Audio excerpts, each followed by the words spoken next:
Hello guys बहुत दिन मूरत एटा ब्लॉग बनालो जेहेतु घरत देवৰৰ বিয়া আছে তো তাৰ কাৰণে আজি আহিলো আৰু আজি ৰাতিটো পুৰা বিয়াৰ প্ৰিপাৰেচন অলৰেডি হৈ গৈছে তাৰ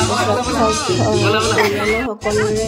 কি নাচন দেখিছে নহয় আৰু জমনি ভিডিঅ' পাই থাকিব আৰু এইফালে চাওক দৰাৰ খুৰীয়েক পেহীয়েক আৰু বৌয়েক ইফালে ব্লু পিন্ধাজন দৰা আমাৰ মিষ্টাৰ আৰু এজন দাদা আছে আৰু ওচৰ চুবুৰীয়া আৰু এইফালে মাকৰ গাত দেখিছে নাই মাকৰ গাত তৰণি নাই এইফালে বৰমাকে পুৰা নাচি আছে একদম মানে পুৰা প্ৰিপাৰেশ্যনো চলি আছে পুৰা ডান্সো চলি আছে এই যে কামবোৰ কৰি আছে খুৰীহঁতে এয়া পিছে ময়ো কৰিছিলোঁ দেই পিছে মোক কোনো ভিডিঅ' নকৰিলে যে সেইকাৰণে আপোনালোকে মোক দেখা নাই পোৱা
Nasa.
People